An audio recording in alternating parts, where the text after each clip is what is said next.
Good evening, everyone. First of all, I am City Manager Scott Marshall, and I want to thank everyone for coming this afternoon. This is an important project to the city. It's an important project to our downtown community, and we certainly welcome your involvement, your participation. We want to make sure that you're well informed.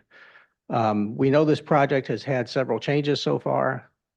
That's not the way that we would like things to happen. And I know it's not the way that you would like things to happen. We empathize with some of the difficulties that you envision that this latest change will bring to you by opening up the intersection of Bay Street and Charles Street at a very inopportune time. We understand that a lot of the merchants have inventory on hand for your Christmas holidays. A lot of the restaurants have planned ahead for heavier traffic. And because of this closure, there is anticipation that your customer traffic will be down. We want to try to help you with that as much as possible. We want to try to counter that as much as possible in many ways. In fact, one of the ways is that just as recently as less than an hour ago, probably, Representative Erickson, who, thank you very much, Representative Erickson, for being with us this evening. And thank you, members of council and mayor who are also here this evening, was on the phone with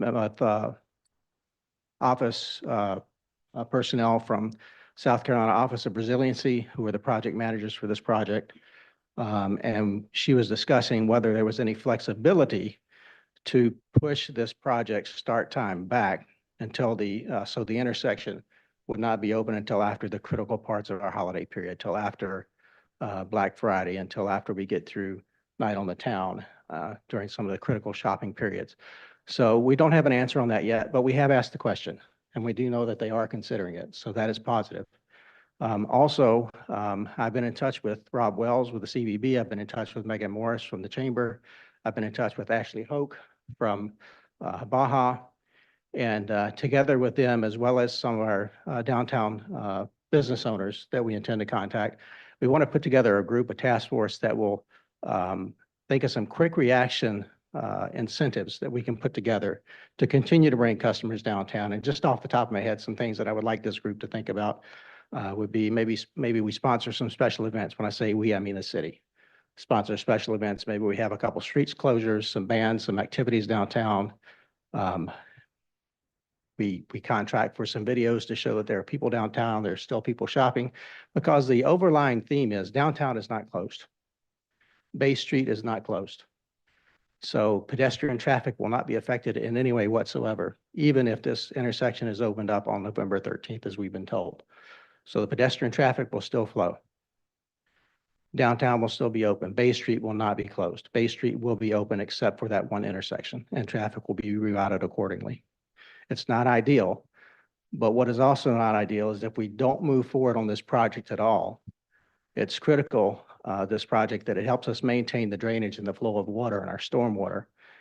And the systems that it's replacing are failing. And so if those systems fail, then we wash out downtown, and that's really not optimal. So we're doing everything we can to mitigate the consequences to the businesses downtown and to our community, because we want to keep the commerce flowing. We're also thinking of things like, increasing the advertising for downtown, introducing extended free parking periods, and we'll bring whatever we need to bring to council on November 18th to ask for any special dispensation that we need to make those features work. So with that said, we also have with us this evening Jason Hetrick, who's our stormwater engineer, who can answer technical questions. We also have Robert Lee from Gulfstream, who is the contractor on this project, who can also be here to ask questions. I will respectfully request, though, that you hold your questions until the end, and then there'll be an opportunity for business owners to ask questions as needed. But we want to be respectful of your time this evening and want to be respectful of your questions and any concerns that you have. And if we can't answer them in the time that we have here, please get with us after. Let us know what those questions are, and we will follow up with you. So with that said, I'll turn it over to Jason.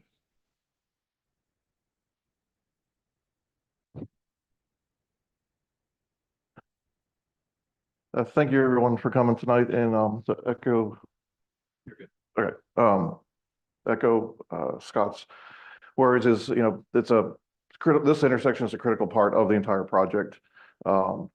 it's kind of the linchpin of the entire improvement of the drainage system. That's why we need to get it started as soon as possible.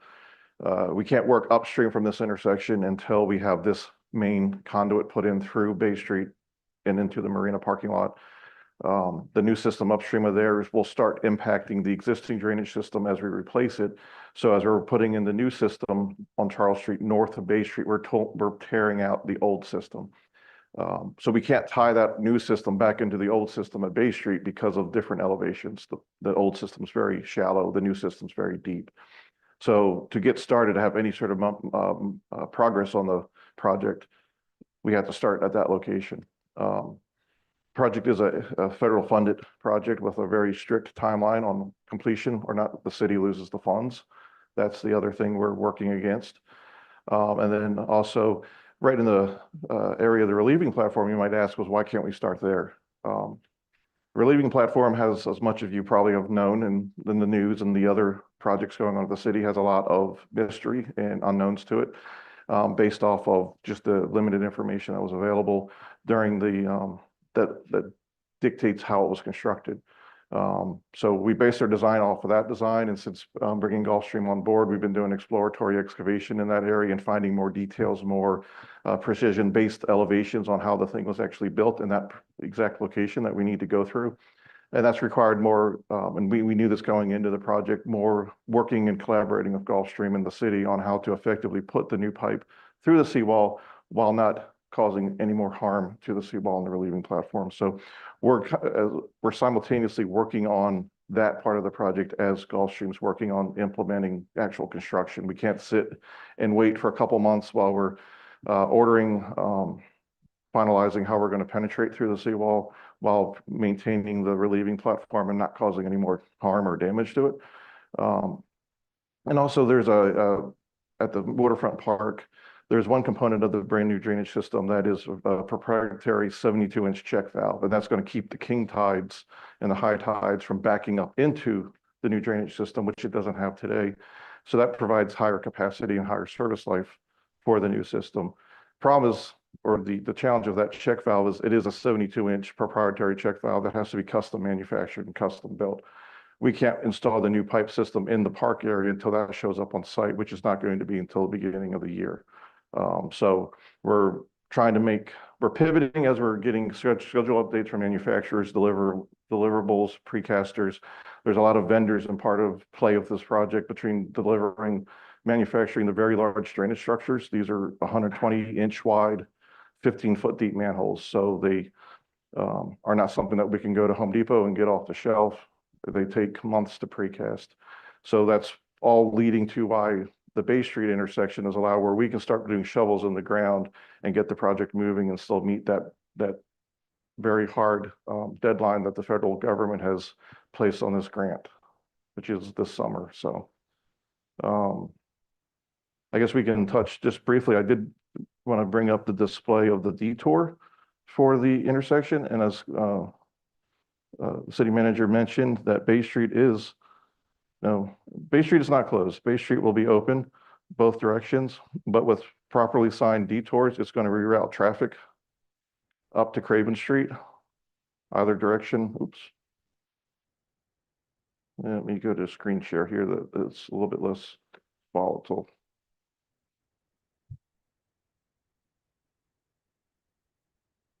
There we go. So you'll still have traffic flow on Bay Street through the business district down to West Street, and then that traffic will be directed up to Craven Street. And same on the other side, traffic will be directed up to Craven Street to bypass the intersection closure. The marina parking lot will still have two ways of ingress and egress, and then pedestrian movements through this intersection will be maintained at all times to allow anyone who's parking in the marina to access and walk downtown. So no. Go to the pipe where the pipe is coming out of the wall. But we have to pivot to make changes. Yeah, so this particular slide shows the complexity of the drainage system through this area. This right here is the Bay Street intersection. And then as it comes down through the marina parking lot and then pivots out into the park, And one of the things that we've discovered while daylighting or digging up the relieving platform is more of the intricacies of how the relieving platform was built in the field. And to do that, we've had to pivot the pipe outfall slightly and go through the permitting agencies to make sure that this modification is approved, which they have approved it as of last week. But you can see some of the complexities here where once we start installing the pipe system south of Bay Street towards the riverfront, we're taking out the existing pipe as we're going. So we have to kind of start at the downstream at the seawall and work our way back up and take out the old system as we're putting the new system in. The new system is much lower, so the old system can temporarily drain into that system as we replace it. But once you get up into this area, then it becomes very tight and conflicted. So this allows us to get this manhole to this manhole installed quickly, which allows then, while we're finalizing our design and accommodating the seawall irregularities that we discovered, work that out with the Gulfstream contractors.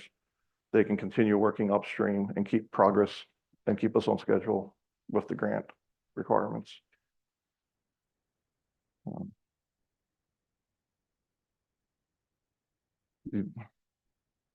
So I think it just, by the way, I'm Raul Dominguez, the CIP director for the city of Beaufort.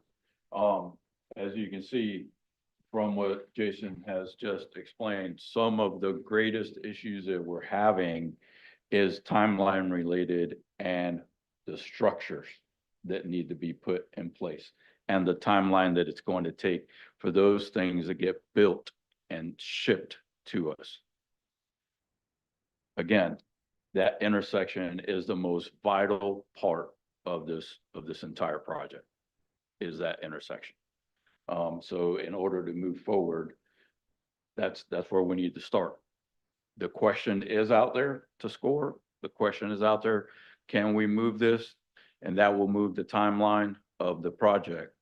Our hope is that we will get a very favorable answer as to yes, you can do that, and this is how you mitigate the moving piece of that project. So the other thing to point out is once we get past this intersection, going up Charles Street, right, to Port Republic, Craven, and North, each section as it is completed, it will be completely sealed and repaved. So once that small section is done, it has full access. This is not like the road is going to be open and it's going to be, unpassable or whatever. Once that pipe is in the ground, once everything is stabilized, closed, paved, and we move on to the next section, so life comes back to that piece of the road. And I've said this from the first time that I've met a lot of you, right? This is a construction project. It is a living, breathing organism. And with every inch that machine moves of dirt, there is always the possibility for a hiccup. Machines are great at finding what they see is in the ground. Gas, water. We don't have electric in the ground, so that we have to worry about electric. Oh, we do. Yeah. All right. So we do have, well, at the intersection, that's right. We do have some electric in the ground. Where they are exactly will not be known until that hole is opened. So while we think it's 3 foot off and we start digging, it could literally be 6 foot off. And now we have to, again, pivot from where we were at the moment, dig on the other side and take care of those issues as we move along. Yep. So very time consuming, very intricate work. It's not like we're just digging a hole and making it happen. So we appreciate your patience. There is never going to be a good time, not just in the city of Beaufort, in any city. There is never a good time for a project like this when you have to open a road, right? It's like having surgery. You got something wrong with your arm, it's never a good time for them to cut open, the arm that you work with every day, it's the same with the road. It's an artery for us to get through from one place to another. There's never a great time, but your patience is again greatly appreciated as we move forward and helping the city to avoid the flooding that has plagued us for many, many years. Another very important part of the project that Jason pointed out, that check valve is going to help during the tidal changes. Here we are coming up on another week of king tides. So what does that mean for us? You can expect flooding in a portion of downtown and the streets that flood normally because the water is going to come back up through the storm drains and it has nowhere to go. When we put this valve in, that shuts that water off, and that allows us, one, to hold the capacity with the bigger pipes in the ground. And as the tide recedes, that check valve does its business and the water starts to recede and rush at a greater rate than it does today. So I guess, is there any other subject that? I guess, some of y'all thinking, or why can't we do the intersection in partial closure? Close eastbound traffic and do a flagging operation while we work on that quadrant, and then close westbound traffic and use a flagging operation. The manholes in the pipe through that intersection is 15 to 20 feet deep. It's also, for a 72-inch wide pipe, you're looking at least about a 10-foot wide, minimal, if not larger, pipe trench excavation. With the types of soils in Beaufort, there's no safe way to open up a small portion of that at that deep and that width and not risk traffic and the weight of that traffic causing collapses, more safety issues for our workers. And then also it will draw out the construction duration from, instead of being a few weeks, to a few months of flagging traffic, backed up traffic. With a detour in place, people can move freely up and around the intersection and then drop back down to Bay Street unimpeded, instead of having flaggers that could potentially will back traffic up, no doubt, to Carteret Street or to the west side of town. There's just no way to construct this pipe section without closing the intersection down, without putting a lot of safety at risk. And it's also just basically not constructible without doing it that way. When you're talking about 72-inch pipe that has to be dropped down and then pushed into place, you need a very wide and large, long trench to do that. And very big equipment. The excavators coming on site are going to be quite impressive to do this, to say the least. So this is akin to, I would say this is akin to Charleston's deep stormwater tunnel, just on a half the size, but it's as the same gravity, so to speak, on the reduction in flooding, but also the interim inconvenience that it will bring to people for the long-term benefit. One of the other things that, Scott mentioned, that we're working on a few things. One of the things that we also would like everybody to know that we have kept in mind is there still will be on-street parking on Bay Street, right? Folks will still be able to come in and park. The marina parking lot is still going to be open. So we will have as much parking as we can feasibly have for traffic flow and equipment to be able to move around. So will that, or could that shift? Again, it's a living, breathing thing. It could. We might have to use maybe we need to use some portion of from between West and Bay. We may need to stack some pipe there for an overnight or a day. That'll shorten that portion of parking for a day, probably. These are the unknowns, and until we get into it, right, you just don't know what you're going to need and how much time you're going to need that space for. So this would be a heck of a lot easier if it was just a plain Jane open area and we were trying to put this in and we had a little store here and a little store there. But because we are a full-fledged city, we have to work around what's there. And I have full confidence that this group right here has been in business long enough and has done this in so many places between South Carolina, Georgia, Charleston, that, I mean, that's what they do every day. That's what they do for a living. So they know how to get it done and how to move around the obstacles that present themselves. It's just a matter of asking a question, getting an answer, and moving on. So, hey, we thought it was going to be, again, 10 foot. We're at 15 feet. We need to move a pipe another 5 feet. Are you okay with that? Yes. Jason will say, look at it and say, yes, everything works the way it lays on the ground, the gravity, the angle, everything's great. All right, we're moving on. So I guess with that, we've pretty much covered what the project looks like, what the life of the project looks like. And I guess we are ready for some questions. One thing I Sir. would like to add is they have street parking for material storage. We're not planning on doing that. The section we closed down, it will be fenced off with a chain link fence, and that will be the only storage that we use. There we So go. we will not take any additional parking other than what's in the closure. Okay. So there you go. One thought, you got the answer. Yes, ma'am.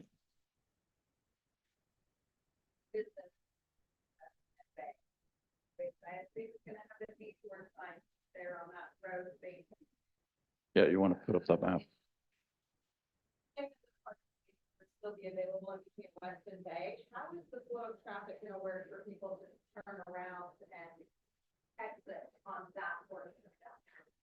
So I see that right there between the zero and the intersection. All right, so I was asked to repeat the question so that those online can hear. The question is for businesses that are located between West and Bay, while they're West and Charles, along Bay Street, there's parking available in front of those buildings. How will those cars be able to then exit back east on Bay Street? I would say we would need to provide a U-turn swing area. So that might take a parking spot out right up against the closure. If you, in this area right here, right up against the intersection, cars can come down, then make a U-turn and then come back out. They can't see your mouse. You can't see the, It doesn't transfer.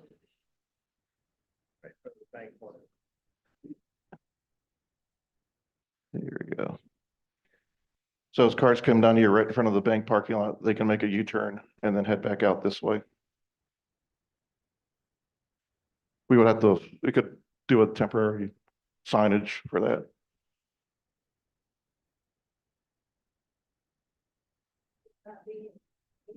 Bay Street saying detour this way of West. There would have to be a sign there to direct traffic up west, yes, per DOT guidelines. I think. Yes, ma'am. Complicated strategic process in order for you to improve upon our drainage system, and I appreciate that it's really complicated. And you need it. I am a downtown business and have major concerns in general, but this property in particular. First question is, you said that it's a federally funded project and that in order for us to get this money, we have to do this in a certain time frame. So in order for us to get this money to do this project, when does the ground? Perkin? Okay, so the question was, this was a federally funded project. What is the timeline for ground needing to be broken versus the completion date? Working with Gulfstream has provided us with a very aggressive, compact construction schedule. We have to meet the guidelines of the grant, the project has to have substantial completion in September of 2026. That means final invoicing to the Office of Resilience and payment made to the city and to Gulfstream. To make that September 2026 final deadline, we have to build in at least a month or two of contingency time. We don't know if we're going to hit a tropical system, a nor'easter, extended weather delays. So to make sure we meet building contingency for weather delays, unknown circumstances, if we find an archaeological find underground, that is a multiple week shutdown. And we do have an archaeological monitor on site to watch all excavation. That means we have to start construction this month to meet that September deadline. This is on a typical project, this is probably a 1.5 year project. We're aggressively accelerating it through Gulfstream's workforce and knowledge to get it done in 10 months. Um, uh, Yes, That's factory that I will provide unknown, but small business, brick and mortar business, are at the mercy of the unknown, whether there's a person, whether there's the unknown, all of these factors. But us, that risk is already in a very here for downtown, I think it's there.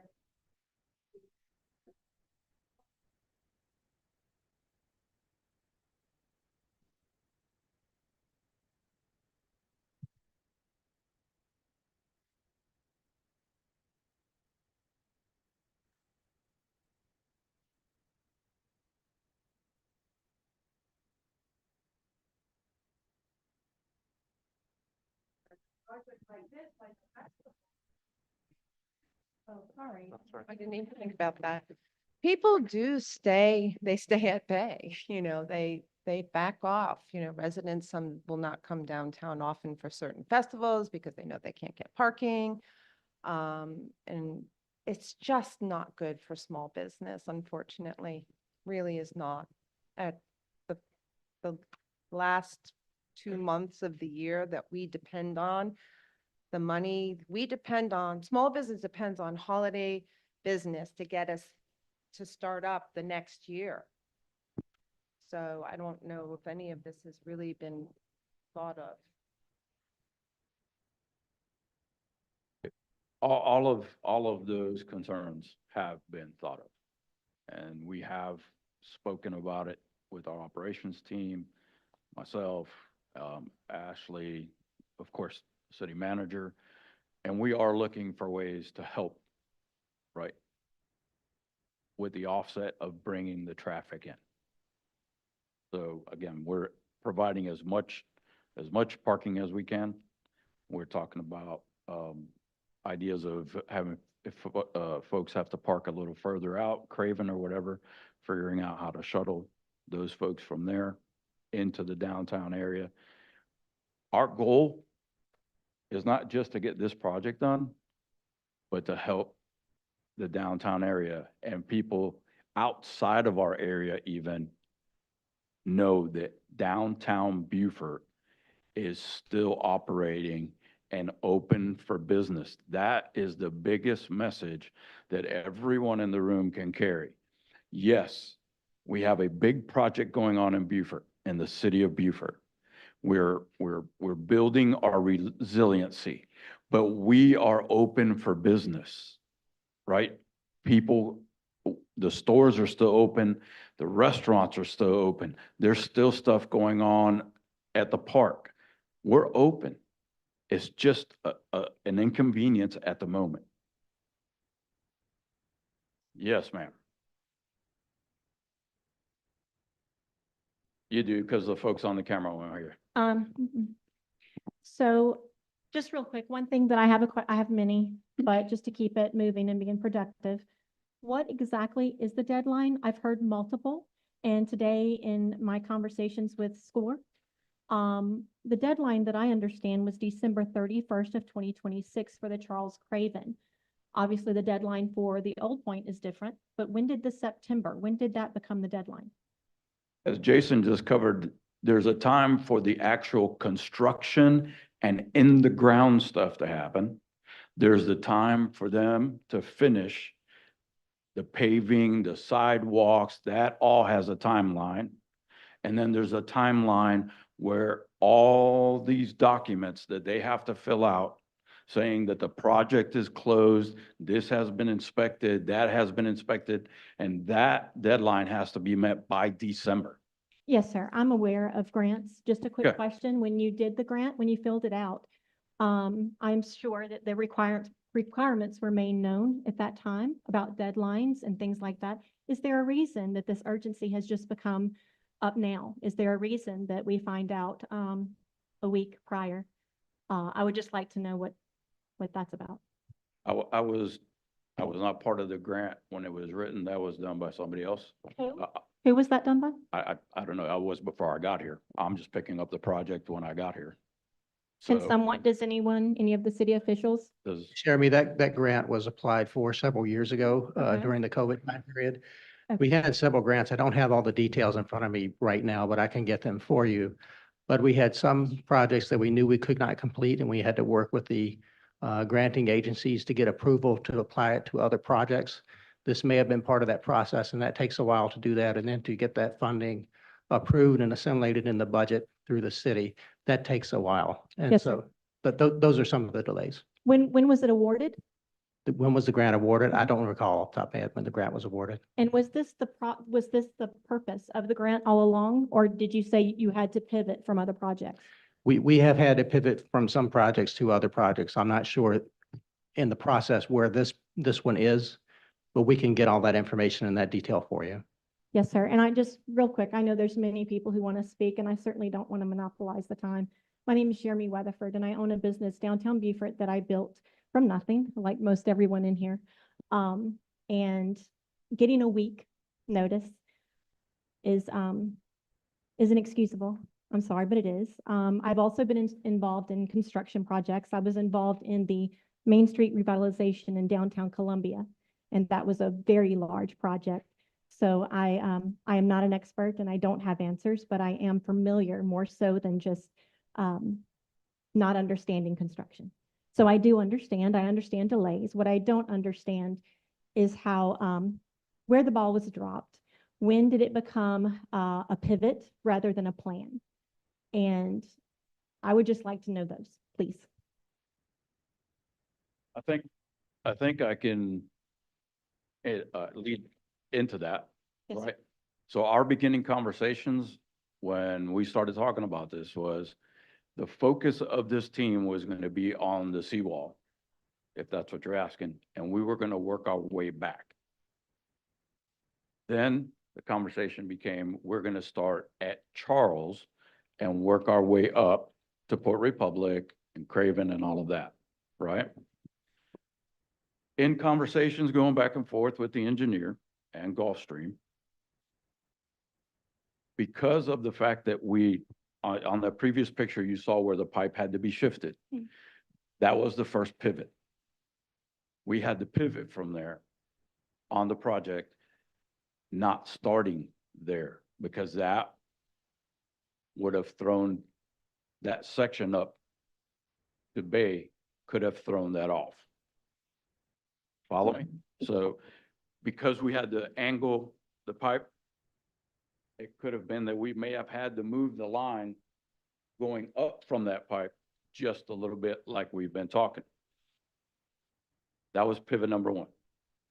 Yes, sir. I don't mean to interrupt. Okay. I have been in the meetings. Okay. If I wasn't in all of them, I was watching them. Okay. And I've been in the most recent meetings. The frustration just comes from every meeting we have. 24 to 48 hours, we're told that that meeting is null and void.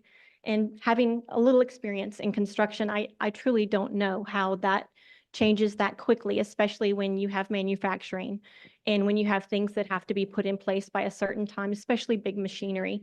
So those are just my questions. And moving forward, I think all of us just want a solution. I think we want action. And I cannot speak for everybody, but I can tell you, I've been to the meetings, I've listened in, and I've heard the word pivot, I've heard the word strategic plan, and I have yet to see anything. I don't want to hear about how we're going to have a marketing plan for next week. Maybe I'm not as skilled as those that you have, but at my best, I couldn't create a marketing plan to help downtown Beaufort in a week.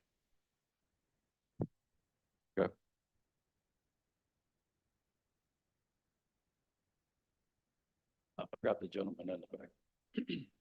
You, sir, right there. Right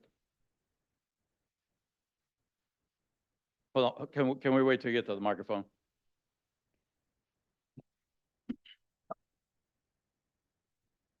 Yo, my name is Joe O'Brien. I'm a downtown business owner, and I've also attended meetings and a couple of things. One, we understand, we all understand. We've been doing this for a while, some of us longer than others, and things come up. It's tough. We deal with downtown Beaufort every day. It's a quirky place, and we're all pretty patient and pretty adaptable, I think. And when we get told something in, the beginning of October to prepare for April, and it's going to sting, hey, that's how it works. We all want resiliency. We all want the stormwater to go where it's supposed to go. But like Jeremy said, this is a gut punch. And I understand there's never a good time to do it. That's life. But this time, for a lot of us in here, is at least twice as bad, if not more, than any other time. This is harvest time. I mean, we're farmers, and this is harvest time. There's money spent, there's commitments made that can't be undone. And all of us spend half the year checking National Hurricane Center every day for things we can't control. This seems like something we had control over, and it got lost somewhere. And now we're told at the last minute that we're the ones getting stuck with it. That's a source of great frustration, I think, among a lot of the people in the room. So I think that needs to be said. And my question right at this point is, who's the decision maker? It sounds like Shannon Erickson, and thank you, got involved today. And there's more action happening than I had heard of before that. But those people aren't here. They're in an office in Columbia somewhere, and we have to wait. Okay. Correct. From a governmental standpoint, who decides? This project is being managed by the South Carolina Office of Resiliency. All I am as the manager for the city of Beaufort is what I am right now, communicating to you what the engineer, the contractor, and the Office of Resiliency communicates to me so that you know exactly what is going on. And I appreciate your efforts, but maybe some of the elected officials or the city manager could chime in on that, how that plays out. I would be glad to. What is your specific question, though? I want to be sure I answer you correctly. When we just learned at the beginning of this meeting that that what we learned yesterday morning may get moved back by an unknown period of time. And we're all waiting to hear if and when and for how long. That's made by that office? Is that a federal office? Is that a state office? How much say do we have in their decision-making process? Why isn't somebody from that office here? That is a state office, and I was witness to a telephone call that Representative Shannon Erickson had with that office just an hour ago, sitting in my office. And so we are in communication with the Office of Resiliency. They are the ultimate decision makers on this process and the timeline. We have provided significant input with that to them through Representative Erickson on why we believe this timeline is not optimal for us, and if there is any flexibility to move it backward a little bit to get through some of the holiday period, which is your peak season, so it causes as least harm as possible to our merchants downtown, and they are taking that under consideration. I do not know when they'll have an answer for us, but I don't think it will take them long. Okay, thanks. And then I have one more contribution to put on the marketing plan. Let's get out and put bags on the parking meters tomorrow and tell everybody it's free parking downtown through the end of the year, period, the end.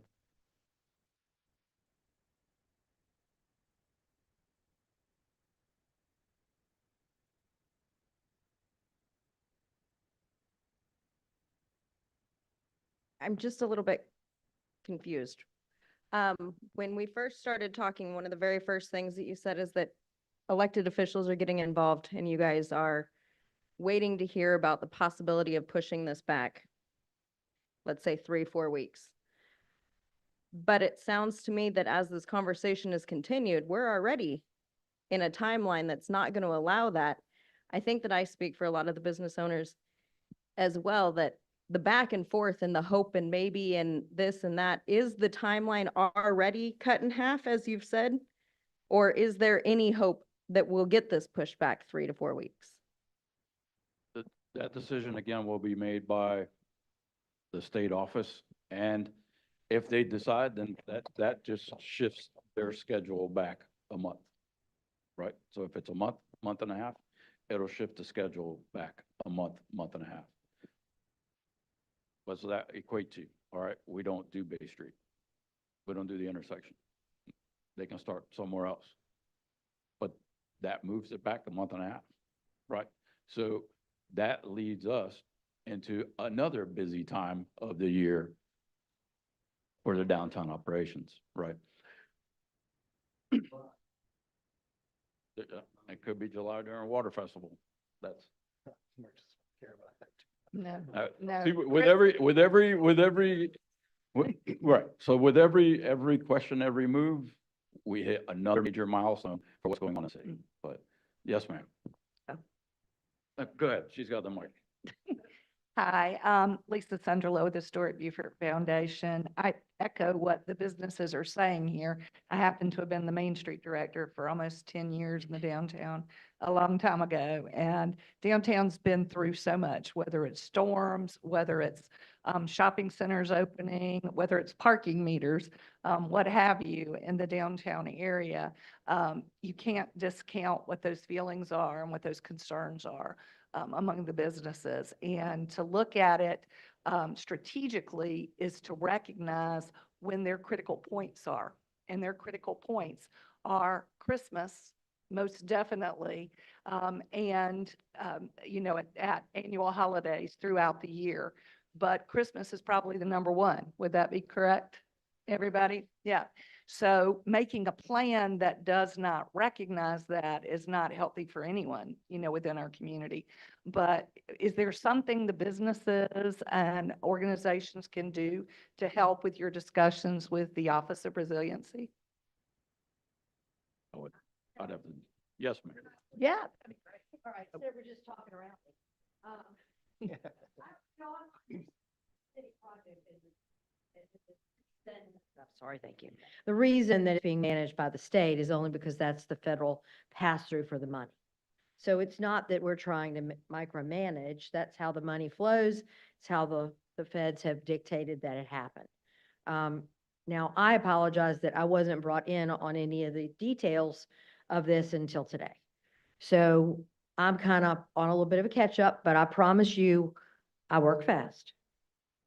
And people can attest to that. There's a certain boat landing I got fixed pretty fast, I think, if you'll think back to that. So when I got on the phone with the Office of Resiliency and spoke to the director personally and 2 of his deputies, I explained completely that small business has spent their entire year waiting for the season. That you put blood, sweat, and tears in your business. And to my knowledge, there's one business downtown that's a franchise. Everybody else is a mom and pop owned, hardworking, there sweeping the sidewalk business.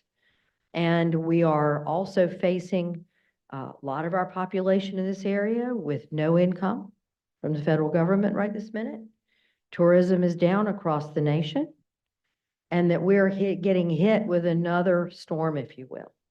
I spent the time to explain to them this is extraordinarily difficult. I'm not far off from being a small business person. Actually, December will make a year, and I still am not comfortable with it, but I feel you, and I know how much you've invested, and I'm going to do the best I can to fix this. Now, here's the problem. And I don't know the timeline, but I'm getting it. I'm getting the timeline so that you can see, and there's transparency for you from the office on every communication they've had. You need to see that, and I'm gonna get it, and they're working on it, and it's coming to me, and I'll publish it. So you can see who's done what where. But our folks here have done a pretty good job of telling you, I mean, guys, there's a lot of moving parts here. We live in a historic city, right, Lisa? Yeah. When you start digging in the ground, these things, if I said they were 100 years old, that's probably not long enough. The things that we're going to dig up. So we're trying to be as careful as we can about what we've got to do. And I know the timing really stinks, and I hate it. I hate that I was not able to mitigate this, but I'm not sure we could have.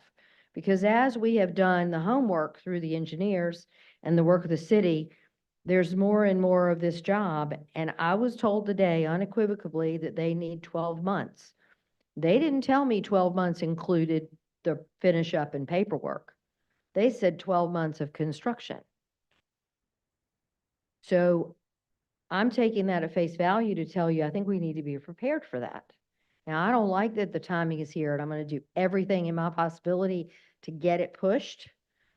But the 12 months did take into some consideration. I mean, we all know we have to consider storms and weather of other kinds. I mean, good grief, it could snow. We've had that too.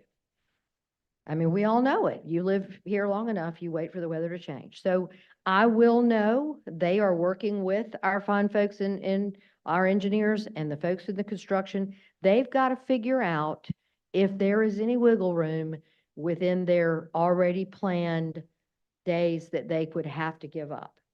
And I'm not that construction expert. I can't tell you that. I started out with, we got to have until after Christmas. And I did get that answer today pretty quickly, and it was like, we can't go that far. So what I've asked for is to get us through that night on the town and the Christmas weekend that gives us a moment to really push and, as you noted, Jeremy, to really market, to say, come downtown. I think the other piece that we really need to work on is, guys, this is not a closure of downtown. This is going to be, DOT is going to be here. I'm not happy that the road's owned by DOT, but in this instance, right, Joe? Might be a good thing that we've got them. And they're going to make sure we have access. And they've already done a lot of work with the city and our folks. Everybody's working together on this. There is a collaboration here. Please help us with how we can help you. I mean, you heard Scott say a minute ago that they want a plan, and I think you all need to come to the table with suggestions, solutions, and everybody brainstorm. You're the ones who have it affect you, so you're the ones who know what you need the best. So I'll get an answer. I hope I get it tomorrow. I'm going to be in Columbia tomorrow, so I guarantee you, if I don't have something by noon, they're going to see me in their office. And I will give you an answer as quickly as I know. I hope I get it before that. But they've got to do their timelines, and I need to give them time to do that because I just asked today. Yes, sir. Yes, the grant must be finished by the 31st of December, 2026. Nothing can go past that. No, sir. There is no extension. I've already asked all those questions. I should have mentioned that. I apologize. I did that first. And ran. It is set in stone. There is no wiggle room and no way to get around it. No.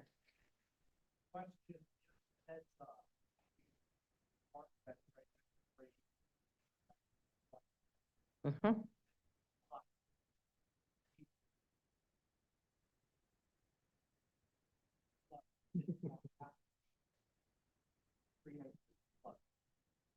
I think you will see a lot of coordination of those little pieces. But what I would say to you is these folks around me here, they all want the feedback for that. Okay, and please email any concerns, suggestions, all that stuff. Please share that with Scott. Scott's got to have that information in front of him. He is working a 2,000-piece jigsaw puzzle. And he needs your help. Hold on one second, Lisa. Jeremy, did you have your hand up? Okay. Lisa? Yeah. Just quickly to go back to a couple of things you said. We are a historic community. And so the first thought that comes to my mind, obviously, is protecting our historic structures. And right there at that intersection and throughout, of course, our landmark district, we have very sensitive structures. But the George Parsons Elliott House is right there on that corner. You've also got the Thomas Law Building, which dates to 1857. So how is that going to be monitored? Okay. I read about that. So when you get to the larger parts, for example, when you move into the point, how are you going to do that? You know, because you've got a broad area that you're. Okay. Yeah. Now, if you run into it, say, for example, you're going to be within 500 feet of the Elliott House. So how, if it comes up that the house is shaking, what do you do?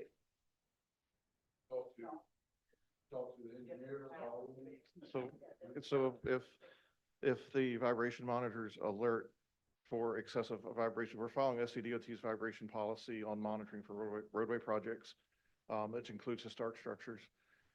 So if the equipment alerts for excessive vibration, or if we're getting comments or feedback from the property owners of, hey, my china's shaking in the china closet, we're going to immediately stop work. Okay. We're going to evaluate if there's been any damage to the structure, and then we'll pivot and look at what would be a different way of approaching that area in front of that structure. At this point, where the backfill methods we're using is very friendly for historic buildings. It limits the amount of compaction that's needed. We're going to have some compaction, but we're not going to be lifting 15 feet of fill up with vibratory rollers that tend to mitigate shaking throughout the entire neighborhood. We're using a gravel fill that does not get compacted because the gravel does not. Okay. The gravel compacts itself.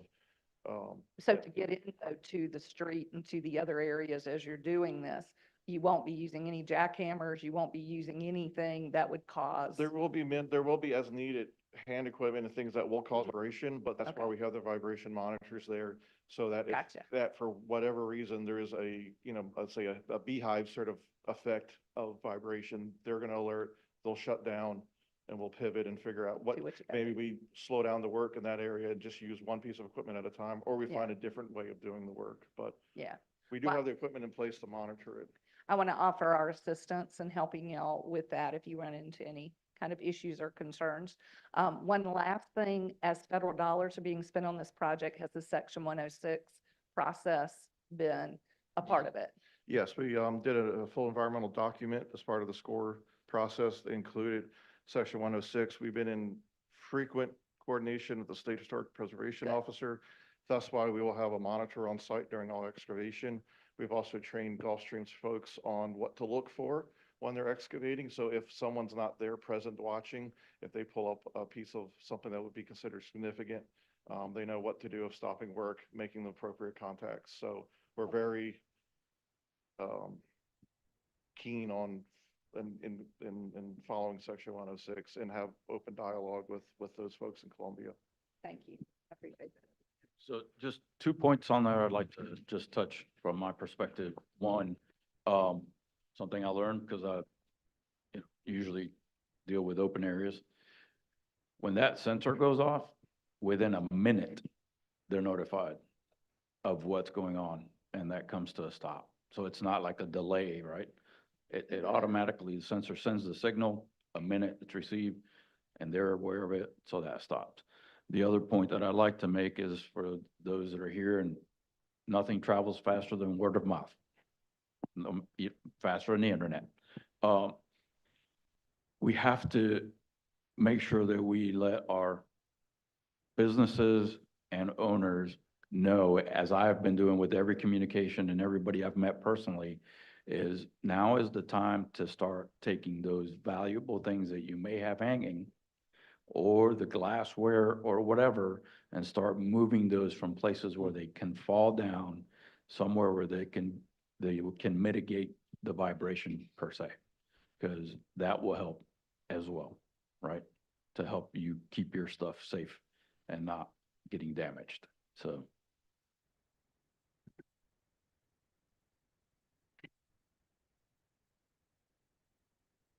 The regular working hours is 7 to 5, 7 to 5. The only caveat to that is if we have to do a water shutdown to do a water main relocation, which there's about a dozen isolated water relocations, depending on the service area, which this is being a commercial district, would most likely happen at night because we do not want to impact businesses' water use. So that would then necessitate some nighttime work. Also, if we're working with we call them our dry utility vendors, that's electric, gas, telecom. They're going to be doing their relocations at the same time that Gulfstream has the road open. This helps compress our schedule and also helps minimize the amount of impact to residents and property owners and business owners, because on a typical project, we would send the utilities through first to do all the relocations. That takes about 3 to 4 to 5 months, and then we would come back and do our infrastructure work. We're all going to be in the sandbox at the same time playing. And so that means some utilities might have to be working at night to relocate that electric wire or that telecom. Again, trying to minimize utility impacts to the business owners and the property owners so that during business hours, you're not losing your power and your internet and things like that, because that's critical. You got to get your point of sales processed and things like that. So there will be some night work, but again, everything's going to be communicated in advance. So you're not going to be surprised at 1 a.m. with an excavator sitting in front of your house or business. So.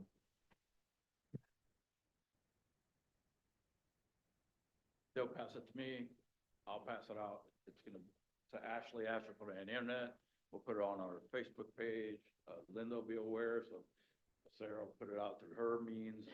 So all the means of communication that we have available to us as a tool, the information will flow out. Yeah, I have a question. So there's a very large parking lot, Craven and Charles Street, private parking lot.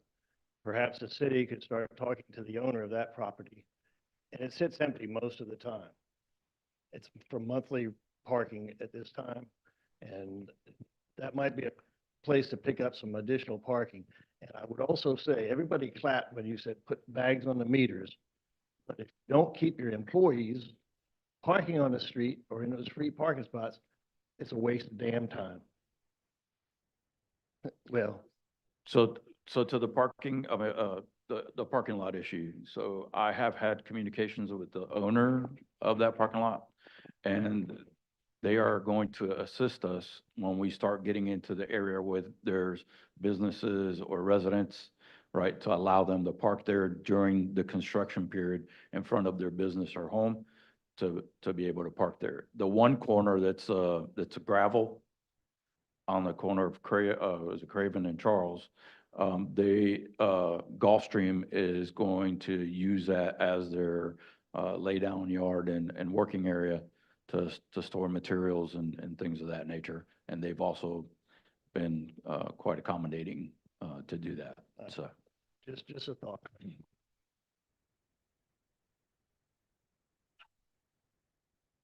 I really don't want to. Does anyone else want to speak before I do? Do it. I didn't come here tonight to rant. I've spent the entire day researching. I have been over everything on the SCORE website. I have contacted other cities that have undergone this same thing and who are currently undergoing it. Hanahan, Conway, Lawrence, and Florence. And I think that we probably could learn something from them, find out what they've done. But aside for that, if we're here now, if this is what we're dealing with, I did spend a majority of the day creating proposals and solutions, because if this is what we're dealing with, it's what we're dealing with. But what I would like to do is I want to know that we have an action plan. And one of the things that we can do, we know that our businesses are going to be negatively impacted. No matter how many times we scream Beaufort is open, we're very lucky here in Beaufort. We don't like inconvenience. The thought of having to drive through traffic and just being stuck somewhere is something that most of our residents aren't used to. We're just that lucky. But what I would like to suggest is that possibly we can come up with something that happens directly after the project. Once the project is complete, if we could somehow plan something that will help us recoup. It's simple pop and drop economics. We know we're going to have this loss. So instead of trying to come up with marketing things for next week, maybe that we could go ahead and focus on what we can do after the plan is completed, get a plan in place. Secondly, do we have the signs? Do we have the signs prepared? Do we know where they are? What do they look like? Is there going to be signage just besides just the detours? Is there going to be signage to direct parking? Is there going to be signage to the businesses? And lastly, as most, and I'm sure most business owners, when we were betting on this happening from March until May, I think is what was said, we all knew. And just like you said, I mean, we're so used to things going wrong. I think of any population that can understand things going wrong, it's us. And so we appreciate you having to pivot, we really do. But if we could somehow know that we have a plan, especially considering our inventory levels. I think we all order, I know I have had my Christmas ordered for quite some time. And after the meeting that was suggested from March to May, I ordered even more because I sat down and had a meeting with my staff, just as I'm sure y'all have, and said, we have to knock it out of the park. We know that we're going to take a hit this spring, so let's get ahead of it. And I think that's a business owner mentality. Let's get ahead of it. And if we can get ahead of anything at this point, I would love to see that. I think that it would be very simple to create a reopening or a successful drainage, anything like that. And so I would like to know who's going to be in charge of that. I have put together 3 proposals because that's what I do. But I would just like to know how that's going to be done. And that's what the group we're putting together will figure out, Jeremy. And actually, I would like to invite you to be a part of that. Absolutely. I think the small answer to that, how we succeed is through collaboration. Hold on, let Jason get the. Oh. I lost my frame of thought. Oh, this one first?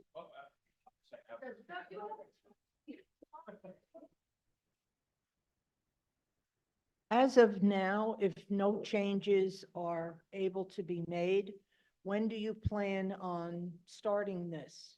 Next week? Next week you would be, next week. And how long will you be at that intersection? So that brings us to what date? Just before Christmas. If we start next. You cannot sit here and answer question of the delay until. Okay. That's very critical. Very critical. Well, Are you done?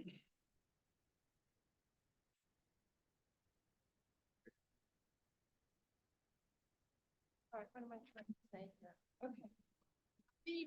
I'm being a business owner here. Hear me out. I know this is going to go forward and it has to go forward, but I'm really astonished that I'm here even having to listen to this and think about this. So if I'm not mistaken, this is a year-long project. So you're compromising downtown Beaufort's small businesses for 2 holiday seasons?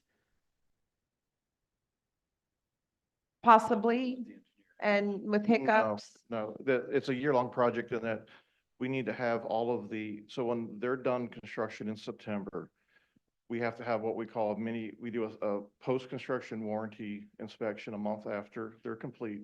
That way we walk through everything after it's been completely hands-off for a month to see if there needs to be any, we call punch list repairs. That takes us into October. Okay, so it's just the major stuff Yeah, is. so Right. So they will, and one of the ways we're approaching this is to get in and get out. They're going to get in, do everything, including final paving, line striping, sidewalk repairs, and that area that they have closed, and then open all back up and move to the next section, close it down and do that. And that keeps from having to continuously tear that scab off. It's just as we're getting ready to heal, it's like, oh, now we got to go back and do a final paving, and then we'll move over. And then we're going to come back and close it down again to do landscaping. They're going to be very hyper-focused on each area and when they walk away from it, it's good. But we need that October, November, and December to do warranty inspections. And also there's a lot of paperwork that comes with federal grants that has to have operation imagine. manuals, things like that. That's that month of final grant reporting that we need. And we work with SCORE on pulling this document together to send back to the feds to say that we spent your money and we spent it within the very strict guidelines that they gave us. And that includes certified payrolls, Davis-Bacon analysis. There is a lot of bureaucracy that comes with federal grants for free money. So that takes a lot of time to pull all that together at the end of the year. So that's that year timeframe that we talk about. Got it. I'm just sitting here thinking this is just one entity that the businesses of downtown are going to have to endure. And I know we're here specifically about drainage, but I'm thinking listening to everybody and thinking, I'm already planning while I'm here, listening to, all right, what orders can I cancel that I'm anticipating between now and December 15th? Is there any reason to replenish anything? No, don't do that. Don't do it. Just cancel, cancel, cancel. Because this is, again, a very critical time for small business, but we have other things that are coming up in the pipeline, no pun intended, meaning our downtown park, another 5. So this is one project, number one project, followed by a series of, or not a series, but another very big project. That's a very time-consuming project. So of course, business is going to be sensitive and agitated about this. This is our pocketbook. This is how we survive. This is how we put food on the table, and it's going to be compromised, without a doubt, without a doubt. But thank you. You sound very knowledgeable.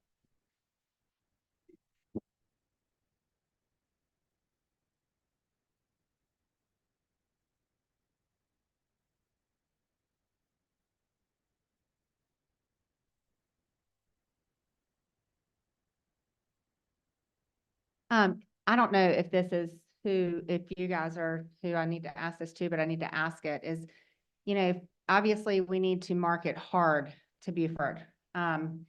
Beaufort, we hear that they don't want to come down here anyway, the locals. And this just gives them an excuse not to. So marketing, we have to ramp it up. And I'm just wondering if there's funds in the budget to go above and beyond from what we've been doing. Yes, there are. Okay. And we'll utilize those. Do we know what that looks like? We set aside some funds for our downtown initiatives, Twilight Hours, and I think this project would qualify for that. So we can use the dollars we've set aside for that program. Okay. And there's a plan in place for the marketing?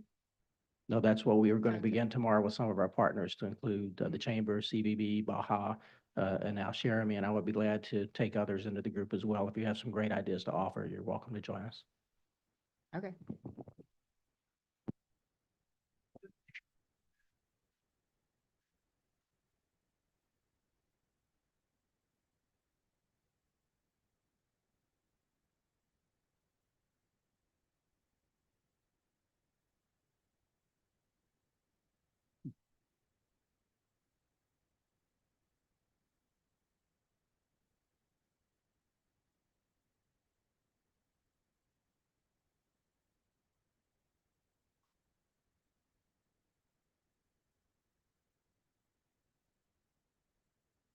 Good information. Right. Yep, we will be focused on that. Thank you.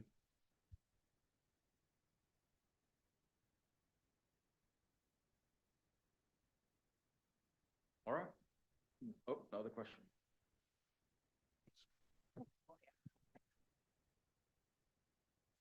Just to add to what you just said, you mentioned the Water Festival every year that we have. That was something that, would have been a bad time for the street to be worked on at that time. That probably is the slowest week for downtown businesses, is the week of Water Festival. Because people do not come downtown during the day because they feel there won't be any parking and all the events are at night. And crowds of local people come down. But it's probably the worst week that we have.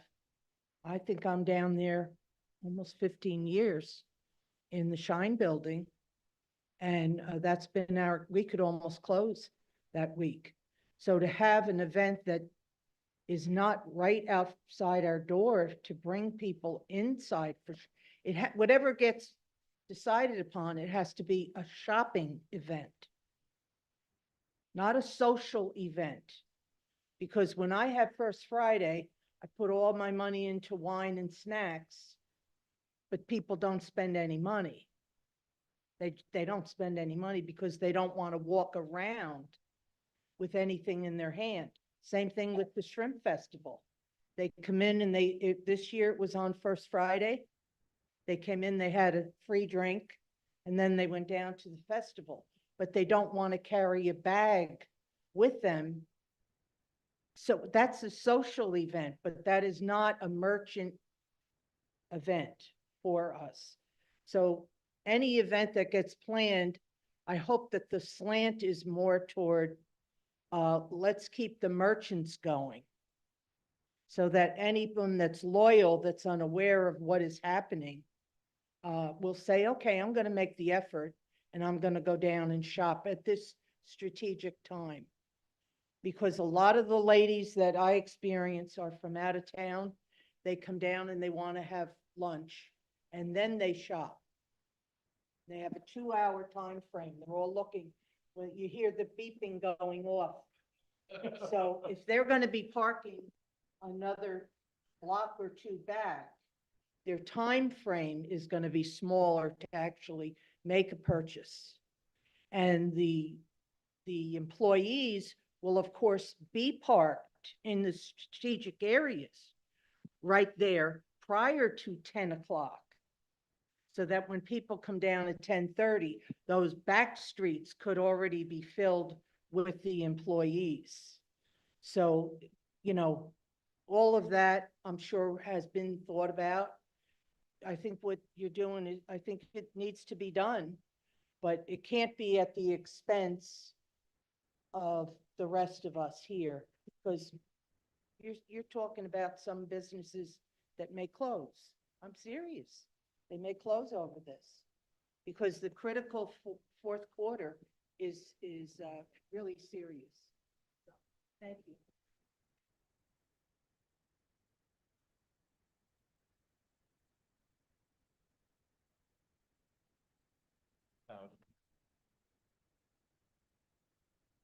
I'm nervous.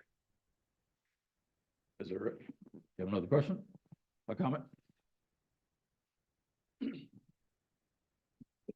So I don't know who else in this room was on the street during Streetscape, when Streetscape was going on.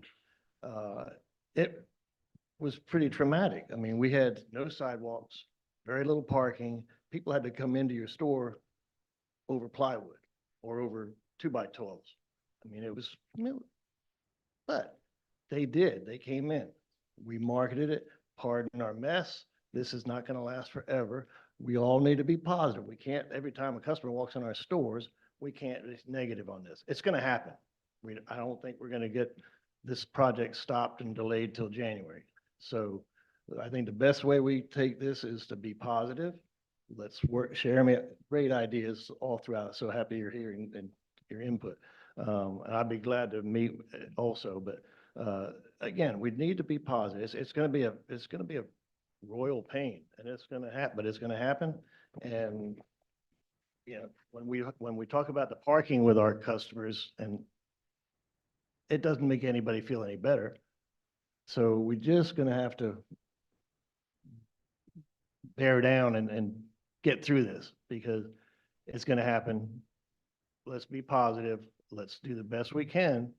And, the traffic flow, there may be some changes and things like that can happen during this thing that makes things a little bit easier. We don't know, but pray we don't run into anything like historical when they start digging up.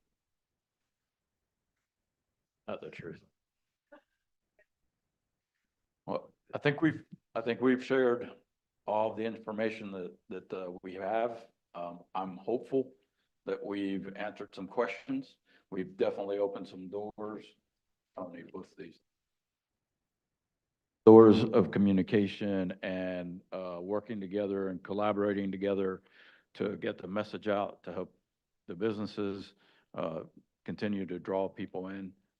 So I'm looking forward to, in a few months from now, sitting in the room and all of us celebrating what we accomplished and moving our little town or city of Beaufort forward. So with that, if there's no other questions and or comments, I appreciate all of your time and all of your input. Oh, okay.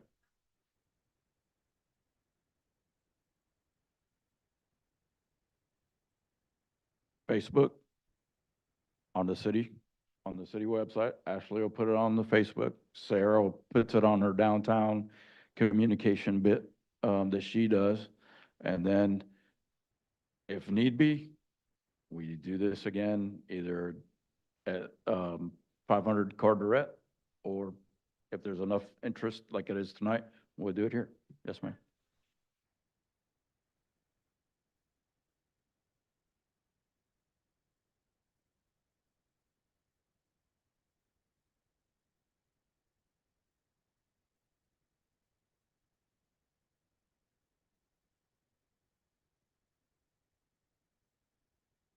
Okay. So the face and project person for the city is the one speaking right now. So I will be there every day while these guys are working. Now, I do have other responsibilities, so I have to leave every once in a while. But as I said at the beginning when we all first met, the minute it comes out of their mouth or it comes out of his mouth, will be coming out of my mouth to everybody that's going to be affected.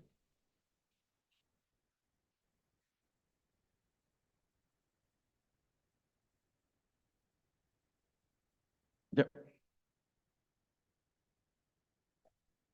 Or, yeah, or The one suggestion I would have is, as you mentioned, y'all are busy, you're not glued to Facebook, is could we get an email contact from the businesses, and then working with Ashley and Raul, as we're posting it on Facebook, we can send that out through an email distribution chain, the good old phone chain.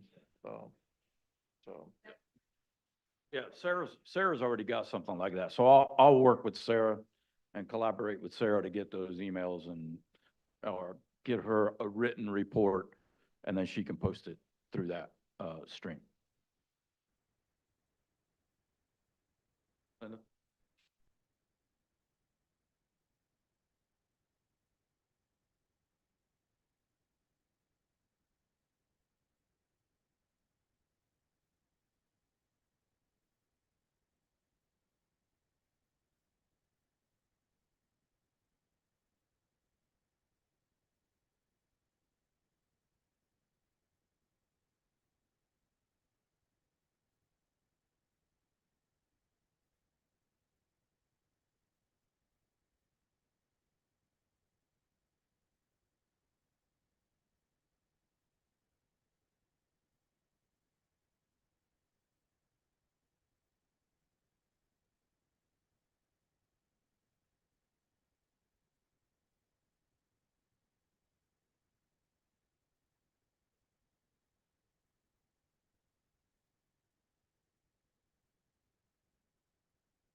Right.